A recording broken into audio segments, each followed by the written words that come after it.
तर आज आपण बनवणार आहोत कांदा लसूण घालून सोलापुरी पद्धतीचं काळं तिखट। त्यासाठी लागणारं जे मसाल्याचं सामान आहे त्याचं प्रमाण मी तुम्हाला व्यवस्थितपणे सांगणार आहे आणि ते कशा पद्धतीने भाजायचं हेही मी तुम्हाला सांगणार आहे। आणि त्याचबरोबर हे बघा, हे तिखट किती लाल असं झालेलं आहे आणि सगळ्या घरामध्ये ह्याचा घमघमाट असं सुटलेला आहे। मी या ठिकाणी लवंग मिरची 1 किलो घेतली आहे। हे बघा पूर्ण वाळलेले आहे, असे तुकडे पडतात ह्याचे आणि ह्याचे देठ पण काढून घेतल्यात। पूर्ण देठ नाहीत काढल्यात, थोडी थोडी ठेवल्यात कारण ह्याच्यातल्या बिया जे ते बाहेर पडल्या जातात। ही मिरची मी 4 तास उन्हामध्ये वाळवून घेतली आहे, तुम्ही पण अशी उन्हामध्ये वाळवून घ्या।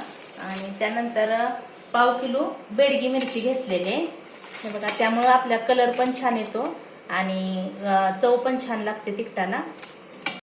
मी या ठिकाणी इंदोरे धने घेतल्यात, ते पाव किलो आहेत, ते स्वच्छ करून घेतलेले आहेत। त्याचबरोबर कांदा घेतलाय 1 किलो, हे बघा बारीक केलेला आहे असा।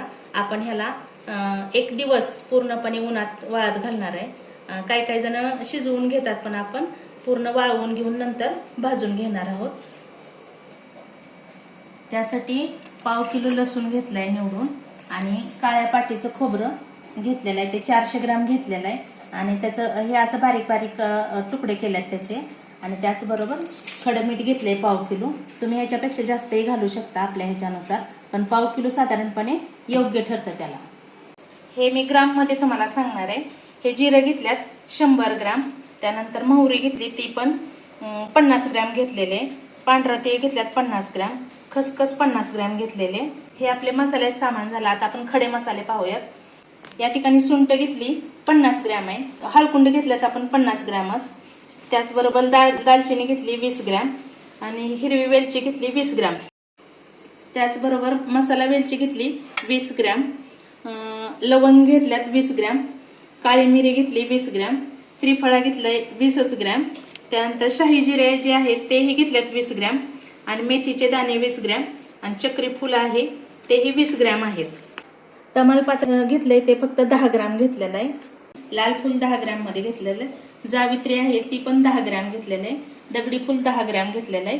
त्यानंतर नागकेशर आहे हे, ते पण 10 ग्राम घेतलेलं आहे आणि जायफळ पण 10 ग्राम। 10 ग्राम मध्ये 3 सहज बसू शकतात, 10 ग्राम घेतलेले आहेत ते। आणि खडे हिंग आहेत ते पण 10 ग्राम घेतलेले आहेत। चला तर मग आता आपण हे मसाले कसे भाजायचे आहेत ना ते मी तुम्हाला सांगणार आहे आणि दाखवणार पण आहे कसे भाजायचे, मिरची कशी भाजायची तेही दाखवणार आहे मी।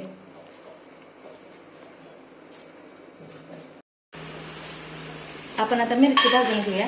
ह्याला जे तेल आहे की नाही ते एकच पळी लावणार आहे आपण फक्त, कारण काय होतं जास्त तेल ओतलं तर मग तिखट पूर्ण बारीक होत नाही, मिरची जास्त बारीक होत नाही, त्यामुळे थोडंच तेल घालणार आहे आपण ह्याच्यात मिरची होईपर्यंत। आणि ह्याला फक्त आपण हलवून घेणार आहे, व्यवस्थित भाजून घेणार आहे। फक्त मिरचीलाच लागलं पाहिजे तेल, एवढंच ओतायचं, जास्त तेल ओतायचं नाही ह्याच्यामध्ये। आता आपण लवंगी मिरची भाजतोय, त्याच्यात 1-2च पळ्या मी टाकते तेल आणि हे फक्त वर खाली करून घेणार आहे आपण, जास्त तेल घालायचं नाही, न तेल घालताच भाजायचे आहेत आपल्याला। गॅस चालूच आहे पण कमी आहे, फक्त वर खाली करून घेते सगळ्यांना तेल लागायसाठी।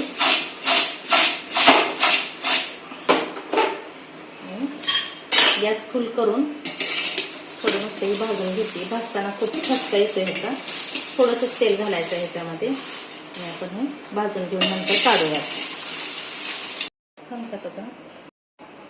आपण जिरं भाजून घेऊया, त्याच्यामध्ये तेल नाही घालायचं, नुसतं हे भाजून घ्यायचंय।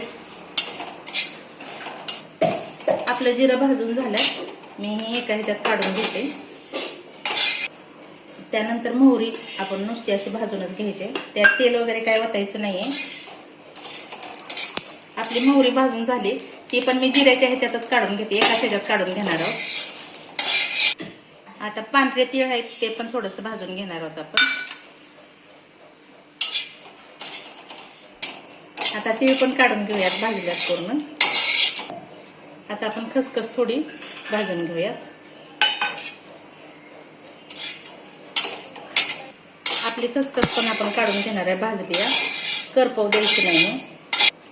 आता आपण दालचिनी भाजून घेऊया, ह्याला पण तेल नाही वापरायचं, हे पण असेच नुसती गरम करून घ्यायचे। दालचिनी पण गरम झालेली आहे, पूर्ण भाजून निघाली व्यवस्थित। आता आपण ती पण ह्या सामानातच मिक्स करणार आहोत। आता कसं आहे, बिगर तेलाचं जे होतं ते आपण भाजून घेतलंय. आता तेल टाकून बाकीचं सामान आपण भाजून घेणार आहोत. ते तेल ओतलं नव्हतं त्याच्यामध्ये. आता बाकीचं सामान आहे ते तेलात भाजून घेणार आहोत. आपण हिरवी वेलची जी आहे ती तेलात तळून घेणार आहे आणि ह्याच्यातच आपण मसाला वेलची पण घालणार आहे. दोन्ही पण एक संग तळून घेणार आहोत. हे बघा, पूर्णपणे तेलात तळलं गेलंय हे. आता आपण हे याच सामानामध्ये जे आपण बिगर तेलामध्ये भाजलं होतं ना त्याच्यातच आपण हे काढून घेणार आहोत.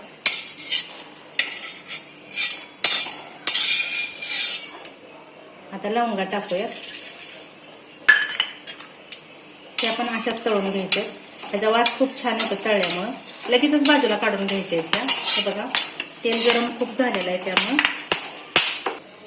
त्यानंतर चक्री फूल घालणार आहे ह्याच्यामध्ये.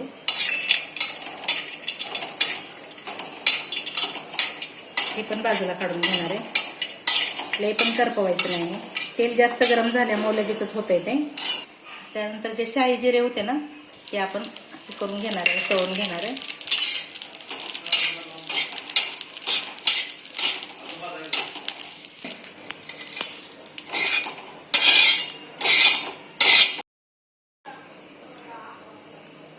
आपण काळी मिरी पण भाजून घेणार आहोत आणि नागकेशर पण ह्याच्यामध्येच टाकणार आहे आपण. दोन्ही एकत्र भाजून घेणार आहोत.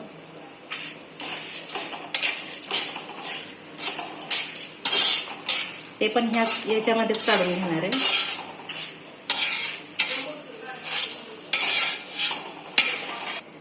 आता आपण त्रिफळा ही पण भाजून घेणार आहोत तेलामध्ये. आता हे पण आपण काढून घेऊयात. त्याचा वास इतका सुंदर येतोय मसाला भाजल्यामुळं.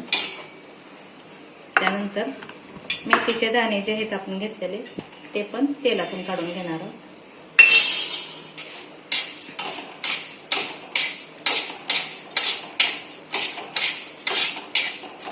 आपण हे मेथीचे दाणे पण आपण काढून घेणार आहोत आणि अजून तेल ह्याच्या तव्यामध्ये घालणार आहे मी. दुसरं अजून सामान भाजून घ्यायचंय.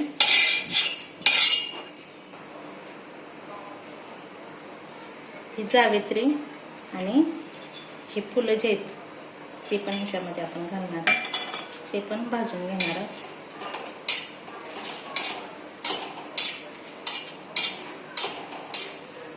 थोडंसं चांगलं तेलात तळू द्यायचं आहे ते.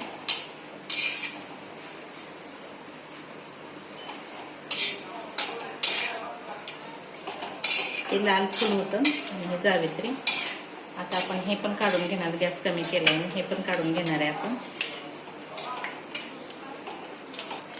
आता जायफळ पण करून घेणार आहे, तळून घेणार. आणि खडे हिंग जे होते ते पण आपण नुसतं तुम्ही काही केलं नाही, बारीक केलं नाही. ते पूर्णपणे डंकावर गेल्यावर बारीक होतं. हे फक्त आपण तळून इथे घेणार आहोत. हे आपण आता काढून घेऊयात. सुंठ मी चेचून घेतली आहे, ती पण आपण नुसती भाजून घेणार आहोत. आपली सुंठ पण भाजून झाली. आता ती पण आपण काढून घेणार आहोत.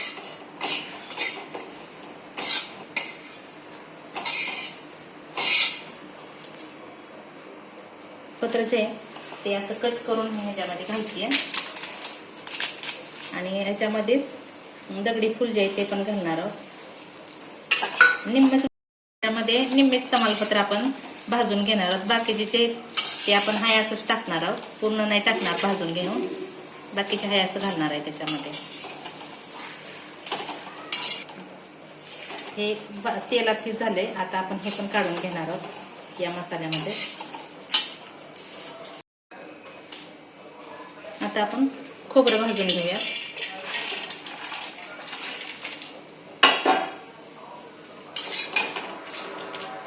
याला लाल होईपर्यंत भाजायचं खोबऱ्याला. गॅस फुल करते. आता आपण खोबरं भाजलेलं आहे. खोबरं काढून घेऊयात. पूर्ण काळं नाही करायचं ह्याला. हे अशा प्रकारेच भाजायचं. आता आपण ह्याला काढून घेऊयात. आता आपण हळकुंड भाजून घेऊया. मी हळकुंड का उशिरा भाजायला घेतात कारण धने त्यामध्ये धने नंतर घालणार आहे. कारण हळकुंडाचाच पिवळापणा आहे ना, ते धन्याला पण लागला तर चांगलं भाजलं जातात. म्हणून मी हळकुंड जरा उशिरा भाजायला घेतल्यात. ही पूर्णपणे भाजू द्यायची आहेत. आता हे पूर्ण फुगलं जातं बाजूचं चांगलं भाजल्यानंतर. हे बघा आपले हळकुंड भाजून झाल्यात. आता ही पण आपण काढून घेऊयात. याच्यामध्येच आपण धन घालून भाजून घेणार आहे तेलामध्ये. जास्त तेल नाही वतायचं. आपण जेवढं ते ह्याला वतलं होतं ना हळकुंड भाजायला त्याच्यामध्येच धन भाजून निघाले जातात.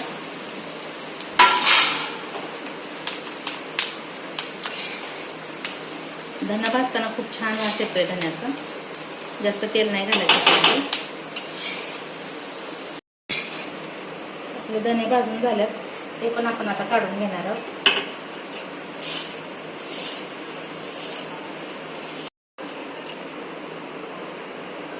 ही तव्यामध्ये परत तेल टाकलंय. हे बघा कांदा कसा झालाय. उन्हात वाळत घातला होता कांदा, त्यामुळे पूर्ण वाळलाय. त्याच्यामुळे काय होती आपल्या गॅसची पण बचत होती आणि कांदा पटकन भाजून पण निघतोय.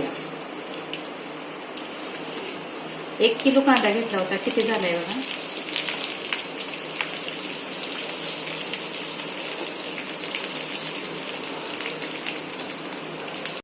जास्त गॅस जात नाही ह्याला, लगेचच भाजून होतंय. पूर्णपणे त्याच्यातलं पाणी गेलेलं आहे आणि पूर्ण वाळलं आहे. त्यामुळं एक 5 ते 7 मिनिटांमध्ये कांदा भाजून आपला निघतोय.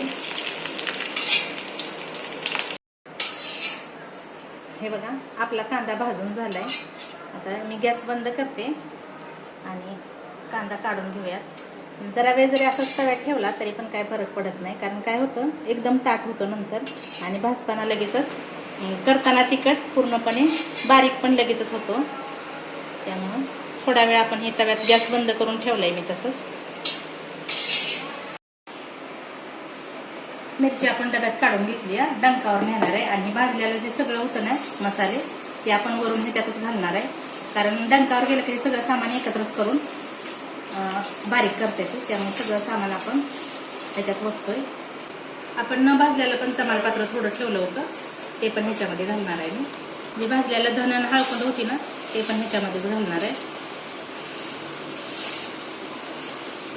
आपण ही कांदा जी आहे ती बाजूला ठेवणार आहे, कारण ह्याच्यामध्ये नाही घालणार मिरचीमध्ये. हे नंतर बारीक केलं ना त्यानंतर आपण हे घालणार आहे कांदा. आणि खोबरं पण भाजून घेतलेलं ते पण नंतरच घालायचं ठेवलेलं आहे. आणि लसूण घेतलेलं आहे ती पण बाजूलाच काढून ठेवलेलं आहे, कारण सगळ्यात शेवटी आपण हे सगळं साहित्य घालतो. आणि सगळं झाल्यानंतर पूर्णपणे हे भाजून काढून झाल्यानंतर जे मिळवायसाठी जे तेल वाटायचं आहे ना ते मी 1/2 किलो जवळजवळ घेतलेलं आहे. तर तुम्ही ह्याच्यापेक्षा जास्तही तेल त्याच्यामध्ये त्या तिखटामध्ये घालू शकता.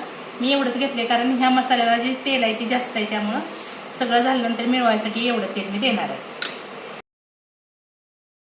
मी 1 किलो लवंगी मिरची घेतली होती आणि 1/2 किलो बेडगी मिरची घेतली. बेडगी मिरची कशासाठी घेतली तर जास्त लालपणा येतो त्यासाठी. ते तिखट कमीच असतं पण जास्त लाल आपलं तिखट दिसतं, त्यामुळं बेडगी मिरची 1/2 किलो घातली होती. आणि हे सगळं सामान घालून हे साधारणपणे 3.5 किलो तिखट भरलेलं आहे. जर तुम्हाला हा व्हिडिओ आवडला असेल तर लाईक करा, शेअर करा आणि कमेंट्स करा आणि माझ्या चॅनलला सबस्क्राईब करा.